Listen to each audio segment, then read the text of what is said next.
Hello, cake class. So I'm Brandi and I'm glad that you're here. Now I'm about to make class buttercream, and that's American buttercream. And I used to bring my whole mixer, the whole shebang into class, and I just don't want to carry all that. So we're gonna do it here. Class buttercream is a sweet American buttercream. It's just the basic recipe, but there are some specific things that you need to do in order to get it the right consistency, and you will see along the way as we go through it. We're going to start with a cup of butter. I'm using unsalted, a cup of shortening, and 2 pounds, a 2-pound bag of powdered sugar. We're also going to flavor it. You can flavor it however you like. If you like vanilla, I prefer almond for this recipe. I think it has just such a lovely smell and flavor that's what we're going with.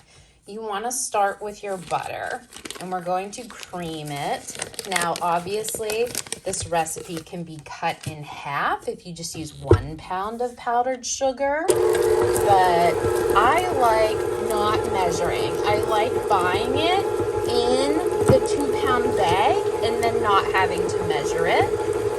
It stays good for a while. It stays good from week to week. And we're just going to cream our butter. Right now I'm on about 4 or 5 speed, and we're going to continue going with that while I measure the cup of Crisco. I've also liked in the past to buy the pre-measured sticks of Crisco, so you don't have to shove it down into the measuring cup to measure it. But this is a more cost-effective way to buy it in a tub. I just got the small tub because I don't like to use Crisco a lot. This is the only time that I ever do is for class. So that's why I just got this little tub of it. You can also use butter flavor Crisco if you like your buttercream real butter flavored. But then you just have to keep in mind that your buttercream is definitely going to be yellow tinted, which is fine if that is what you want and what you're looking for. You can also add a dot of purple food coloring to cancel out some of that yellow if you really wanted a white buttercream. Here we go again.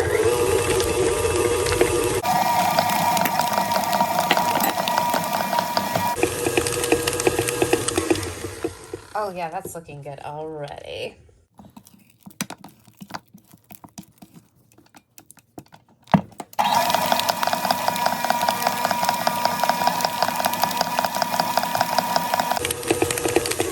Okay, this is a great time to add our flavoring and our liquid.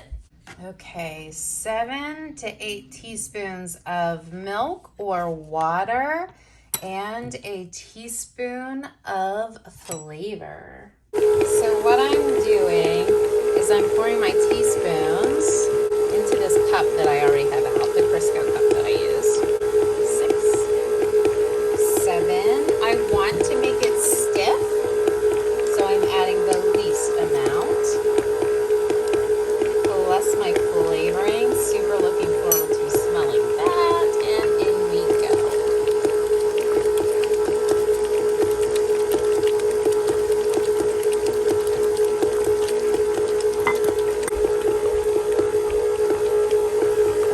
We're gonna scrape it down and get our powdered sugar ready to start adding it 1 cup at a time. Gotta scrape down your beater as well.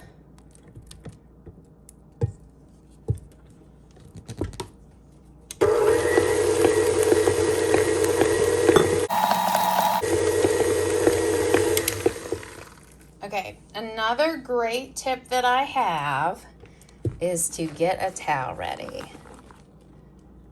I'm going to pulse this in.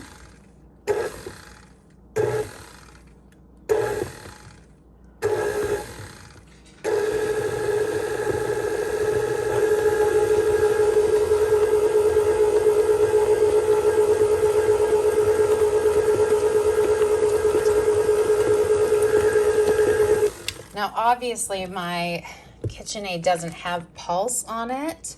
It's not like a food processor. What I'm doing is just turning it off to 1 and off to 1, okay? Okay,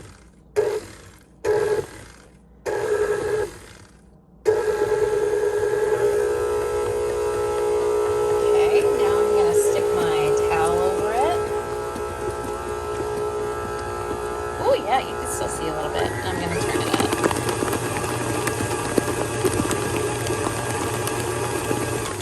Okay, ready for the next bit? Of course, it's a good idea, again, to scrape it down. You can see how the powdered sugar gets stuck up top.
Scrape it down again.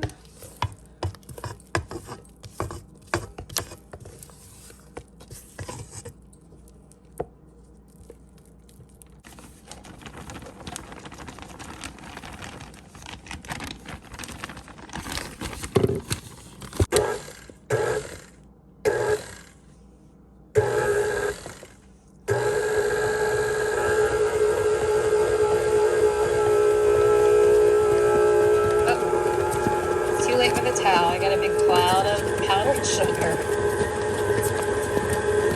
Smells good.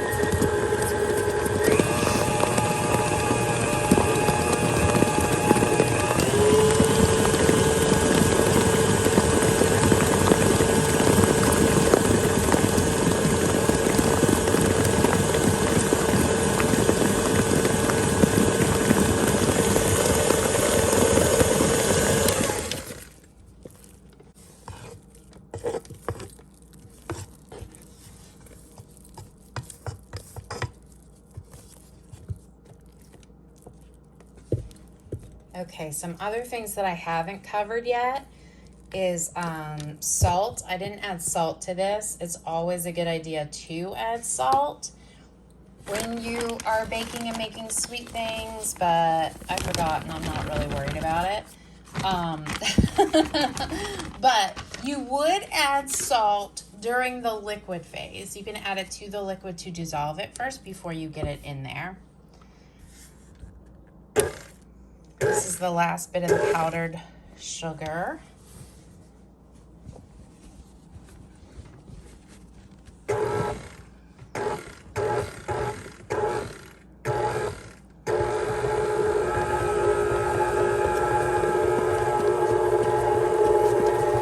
mixer's starting to have to work a little harder now. Just go for a couple seconds on each speed until we get all the way up there.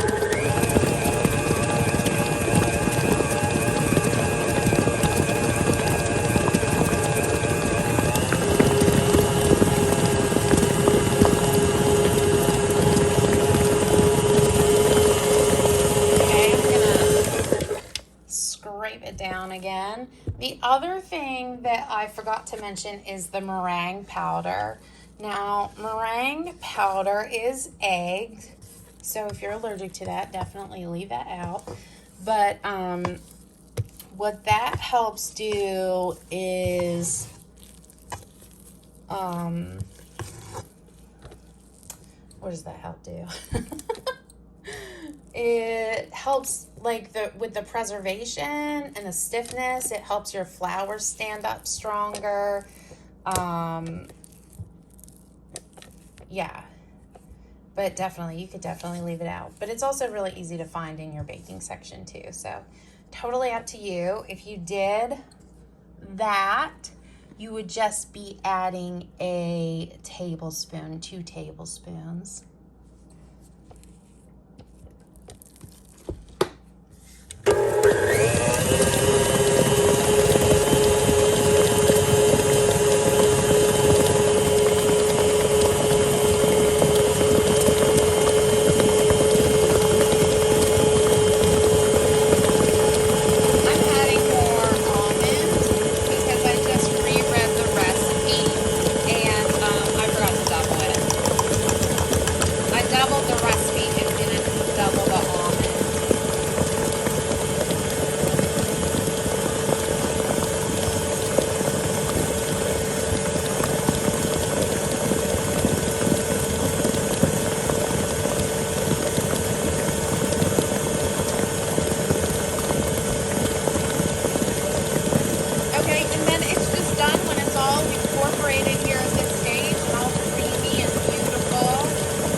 Taste test.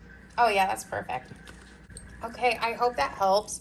I hope you're not mad that I didn't do that demo in class, because I really just didn't want to bring all of these ingredients in the mixer. Like, the wear and tear on my mixer is too much. And you could definitely do this with a handheld mixer, but mine isn't strong enough, and I just don't. Okay, super sweet. Wow, is that sweet. But this is a sweet buttercream, and I'm sure a kick of salt would actually just add to the sweetness, but okay. Anyways, that's that.